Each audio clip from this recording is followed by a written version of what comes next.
Travis Campbell. Good sir. Just seems like it's been a couple of weeks since we've recorded, and I miss talking to you, man. It's like a desert not talking to Travis. I thought you missed me like you miss cold weather. You know what? This last weekend in end of February in Southern California, it was 85 one day. I'm jealous. Pretty cool. A little too warm, but although I do like seasons. I mean, yeah, you guys have seasons. Well, I saw a great T-shirt once. It said, "Who says LA doesn't have four seasons? Fire, flood, riot, and earthquake." Yeah, that's a good point. Touche, sir. Speaking of a riot, did you see the State of the Union? No, I didn't see it. I only read the excerpts of it. So tell me about it. It was the most entertaining 2 hours of television that I've experienced in a while. Tell me why. When you have the president looking at half the chamber in the House and saying to all of them, "You people are crazy." And then seeing Ilhan Omar yelling at him while he's giving the speech. I mean, I was entertained. And, I thought it was funny. But I mean, and the Democrats are starting to admit this. He set a trap for them and they fell right into it. I mean, it was like he couldn't have planned it better. He basically made it about what they're not doing, and he made them more and more angry. And then he talked about immigration, and he talked about how they wouldn't pass certain legislation, and he's like, "Shame on you." And that's when Ilhan Omar is going, "Shame on you." And again, I sometimes lose the timeline on this, but either just before he said those words or just after he said, the one great thing about the State of the Union is you get to see where your representatives stand on issues. He goes, "Stand if you believe that your number one duty as a member of Congress or as a member of the government is to look out for or put Americans, their interests first over and above illegal aliens." And of course, all the members of his party stood up and clapped. There were one or two Democrats that did stand up and clap, but good mass, I mean, they did not stand up. And that's when he scolded them. And that's when Ilhan Omar, they got into a tough, and then he highlighted a transgender person who was on the way to transitioning, but then stopped and has recovered her life. And she now attends Liberty University. And of course, nobody's going to, in the Democratic Party, they're not going to be happy about that because she's attending this fundy college. Right. I mean, God forbid, right? And so when everybody stood up, he looked at all of them and he just said, he made note of the fact that they weren't standing. He said, "How dare you? You people are crazy." Yeah. He literally said that. And I laughed out loud as I was watching it. And so the next day, immediately, the Dems were in full recovery mode, coping mode, trying to explain why they didn't stand. And it would have been better had they stood and clapped for the young girl, clapped saying, "Yes, we want to put Americans first." And then the next day you can kind of spin it any way you want. Nuance it. Yeah. You can say, "Well, of course we put Americans first, but that doesn't mean that our immigration policy, et cetera, et cetera, et cetera, is wrong." They could still try to, if you have a much better chance of people hearing you. But his approval rating, I think it was 52% or 51% approved of his policies before the speech. Right after the speech, they took a poll, and 64, he had a jump of like 13%, 64% now approve of his policies. That's amazing. That's great. And you're just like, this was a clear victory on his part, and I don't even think that they're able to really cope with it or even understand what has happened to them, because if in their minds it is just so obvious that we are not to look at the immigration policy as anything but evil on the part of the president, even though like 90% of Americans want stronger borders. Right. I think I got that right. I mean, it's up there. It's high in the polls. So for the life of me, I can't understand why these people would do this. And I'm one of those who would like a strong Democratic Party, because to me, as they say, competition is good for the soul. You need two strong parties, so that because the truth is always going to be found somewhere in the center. That's and right. If you allow the Republicans to maintain this kind of power, they may go too far right, and that's not going to be good either. And one of the things that our electoral system has always forced our leaders, especially our presidents, to do is that even if you have far left-wing tendencies or what have you, the way it's set up is they're always having to go more centrist.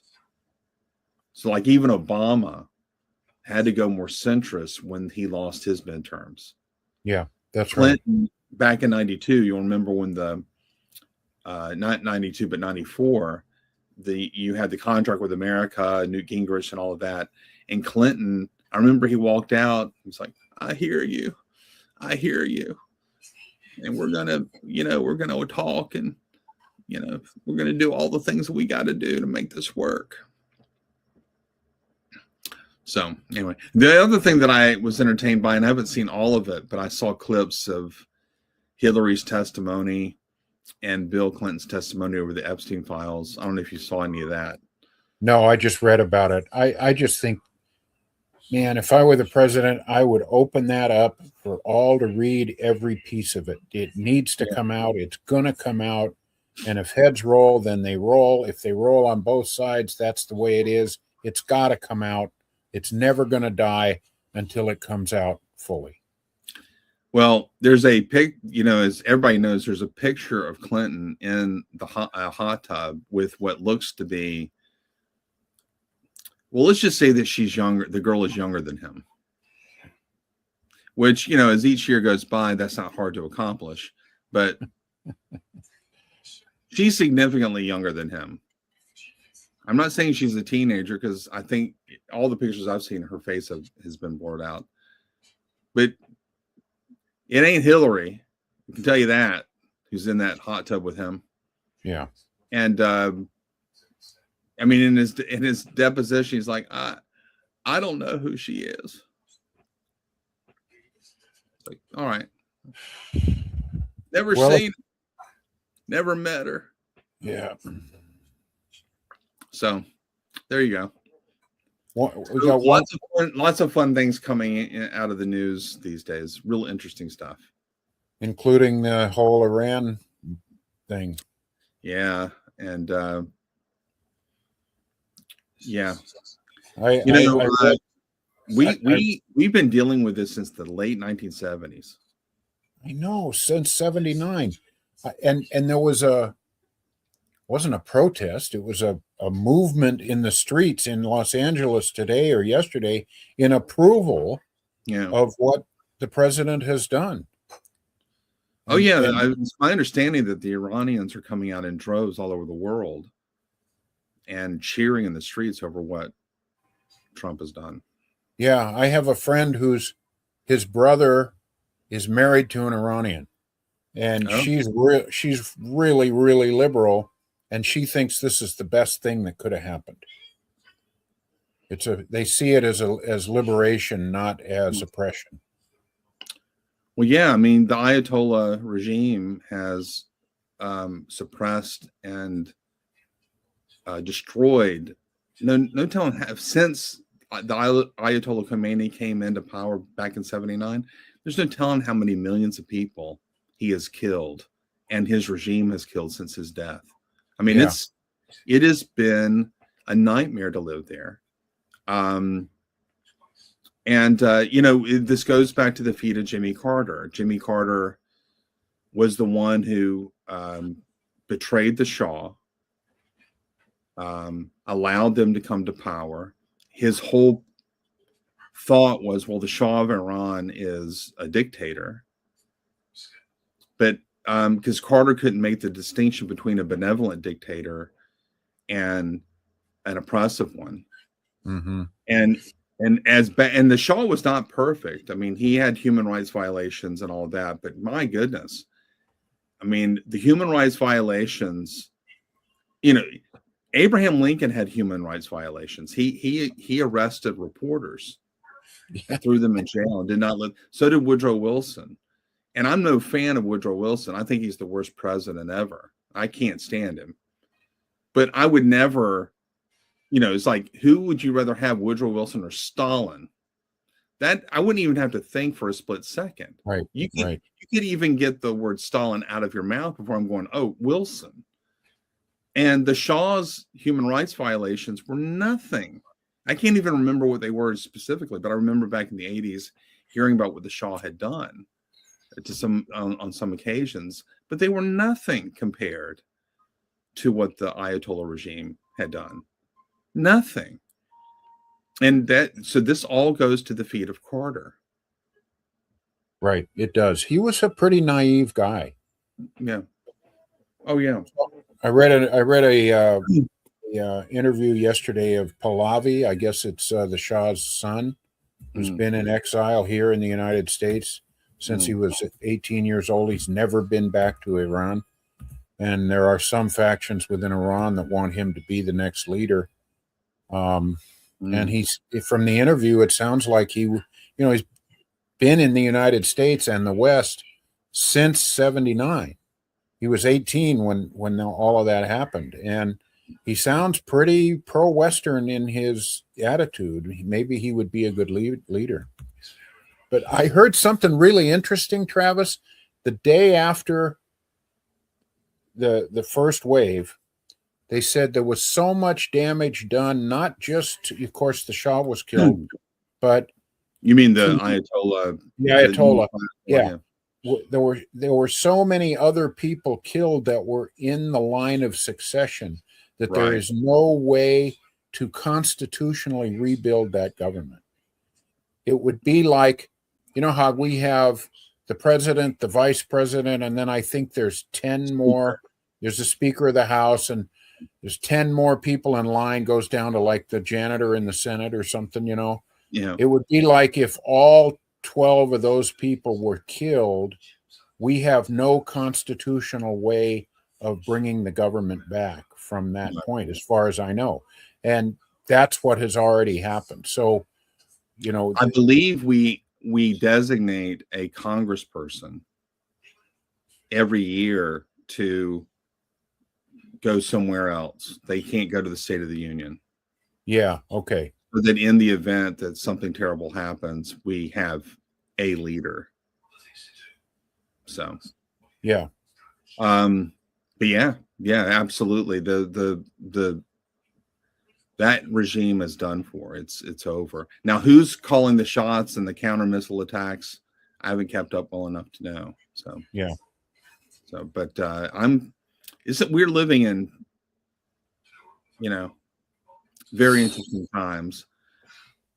I mean, the woke thing, I feel like is just over, and no one's taking these people seriously anymore.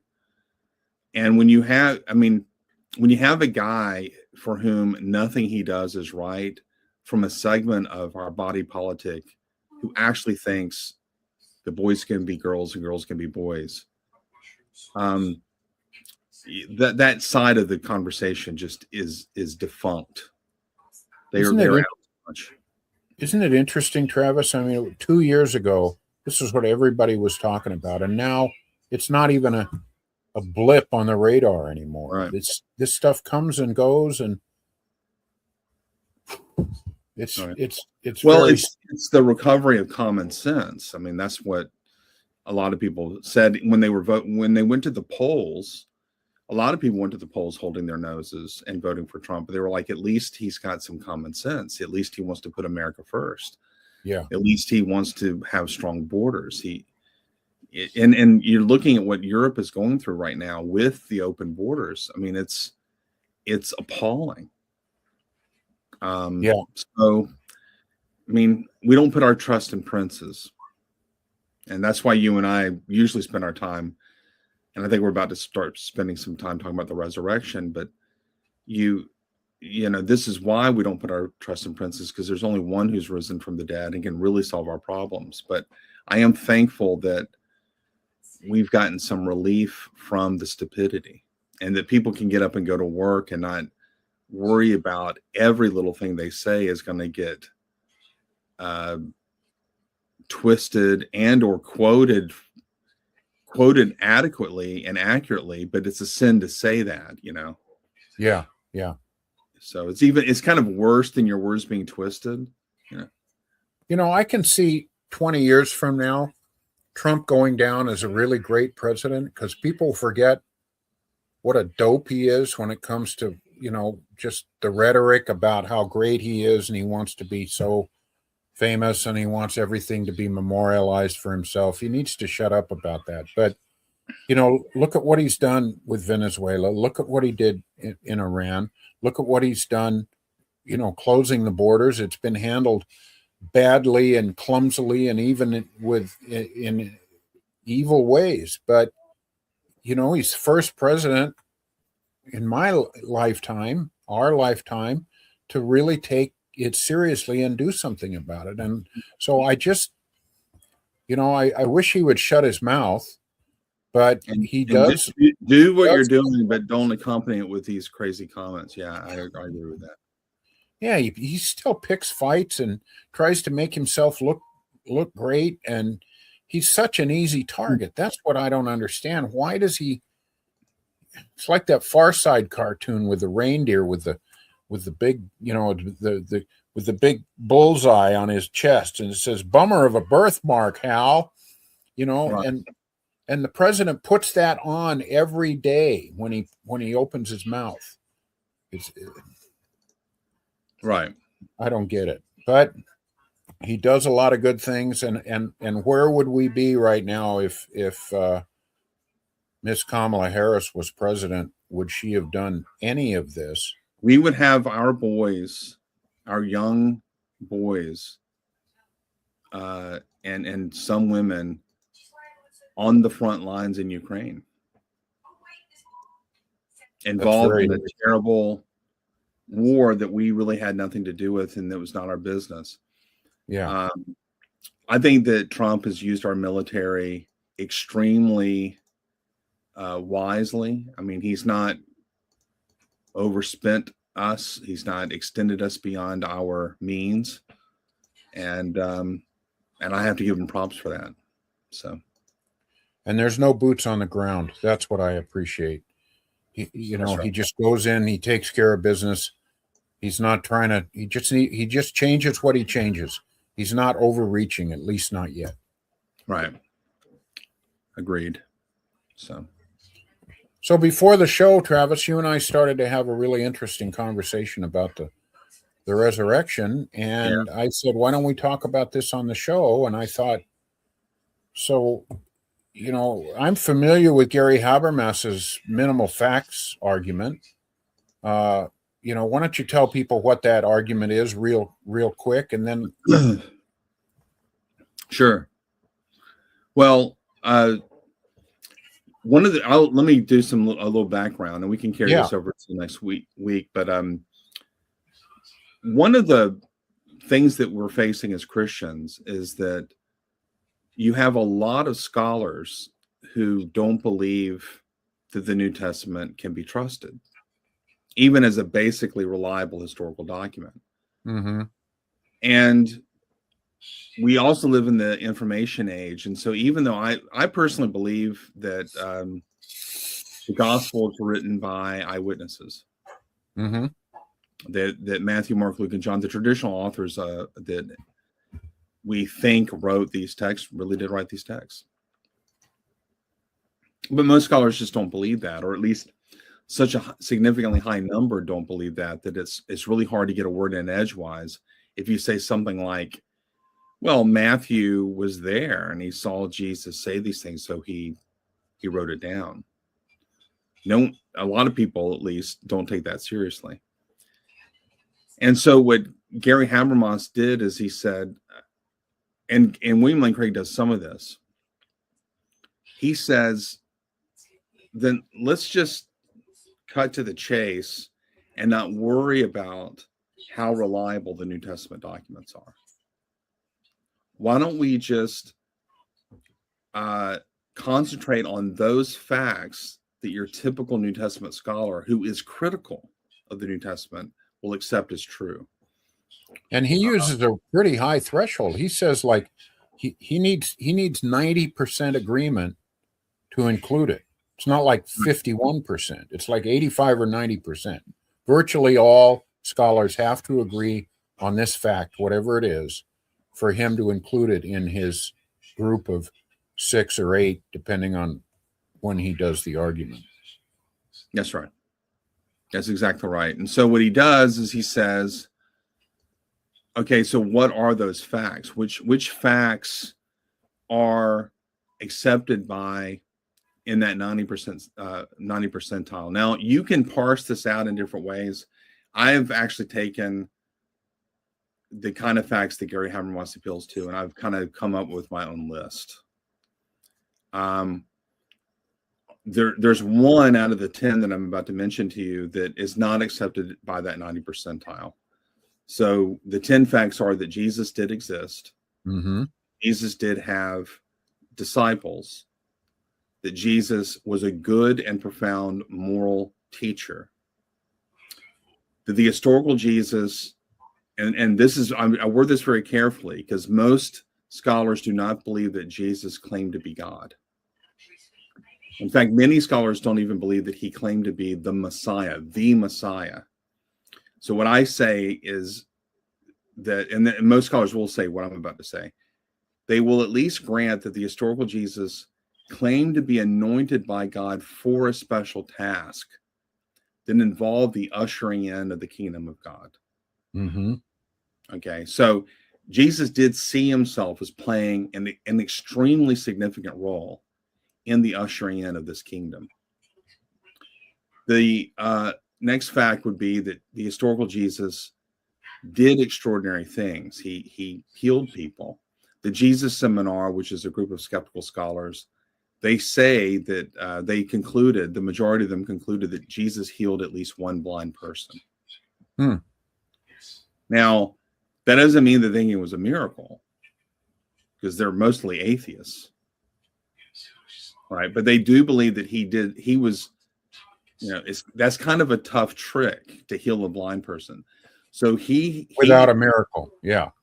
Well, without a miracle, but I mean, he could have engaged in some sort of psychosomatic healing, but it means that he is an extraordinary person if he's able to do that.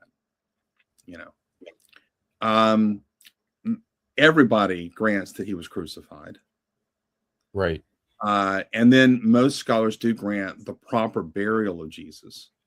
Jeffrey J. Lauder, atheist, he contributed to a book that's dedicated to the refutation of the resurrection. He says that the burial has a high final probability. Okay. 75% of scholars grant the empty tomb. I'll come back to that, but the tomb was empty.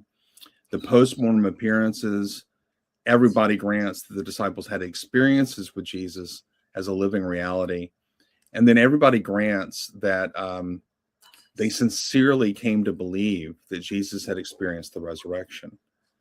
And the reason they think that they were sincere is because we have records of the top apostles dying for their faith. Right.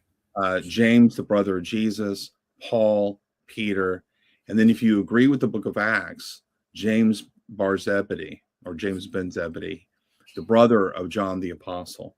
So those are, Paul called Peter, James, and John the pillars of the church. By James, he meant the brother of Jesus.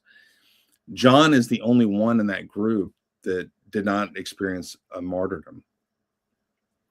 But according to tradition, and most people agree with the tradition, he did suffer for his faith. Yeah. And so this is a core group of facts which are quite significant, and people are surprised to hear that so many skeptical / critical scholars are willing to grant these. And among these 10, the one that is disputed the most is the empty tomb. Now, Habermas's argument proceeds without establishing the empty tomb. So even though he will say 75% of scholars, and I think his new research has upped that number a bit to 80% and so on, he doesn't use it in his case for the resurrection. And so this is where, like, William Lane Craig and Habermas and Licona, they disagree with each other. Mm-hmm. Why would you get rid of one of the most significant facts that cries out for an explanation? But I think that what Licona and Habermas have in mind is they only want to use those facts granted by the most critical of scholars. That's right. And jettison all the, anything that's left.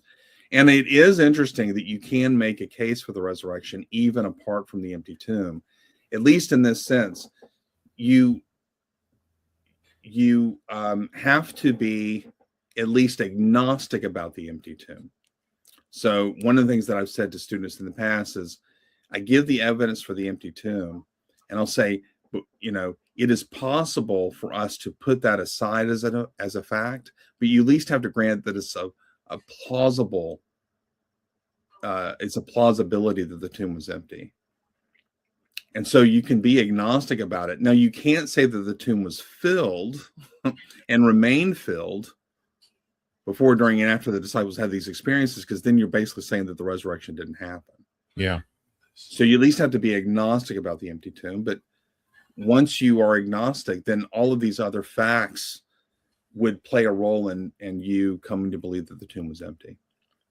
So his concluding argument is basically the only hypothesis that keeps the truth of all the facts is that he was physically resurrected.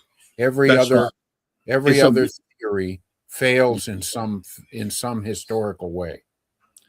Right. So the once you establish the facts, then you move on to ask, well, what best explains them?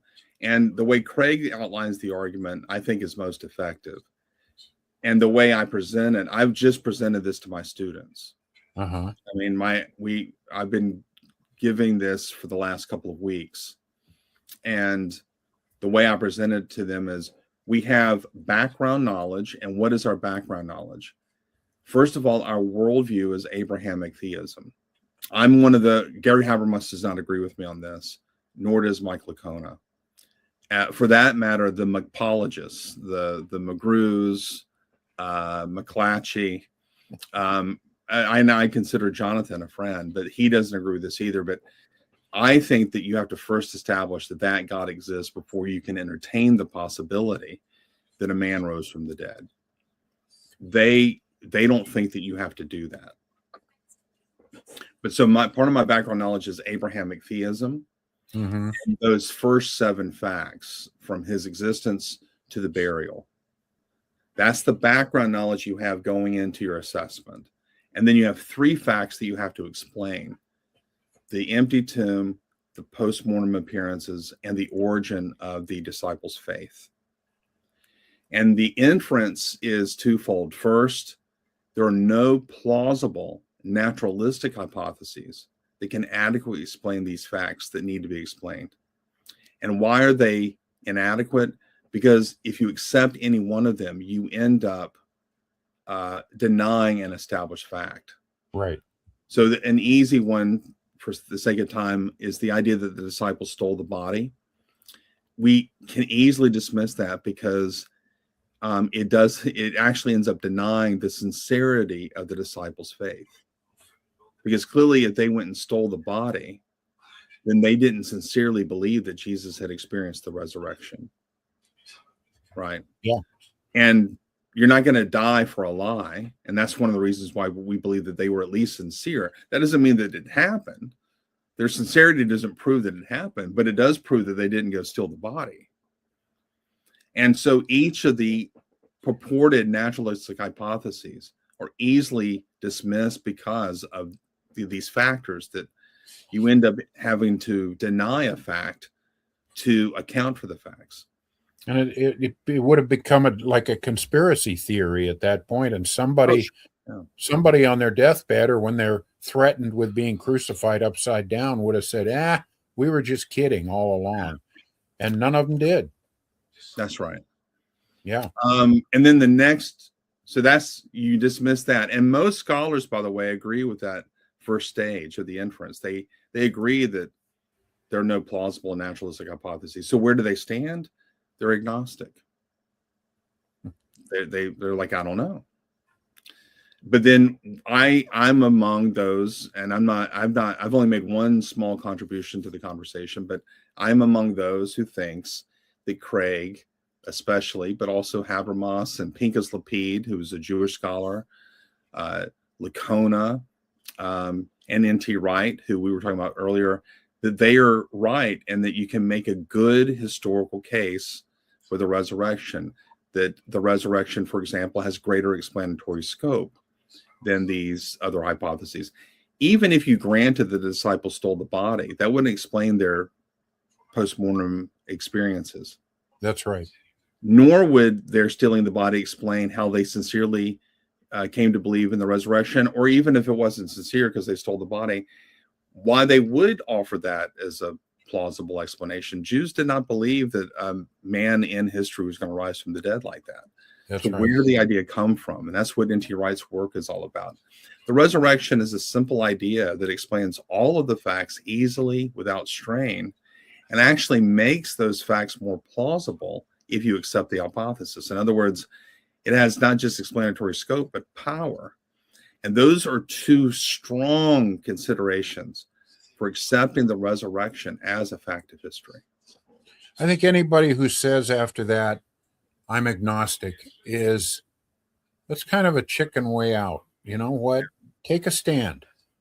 Yeah. Although I will, and for their credit, if you are an atheist, then I would grant that, yeah, you need to be agnostic about what happened, because the naturalistic hypotheses don't work.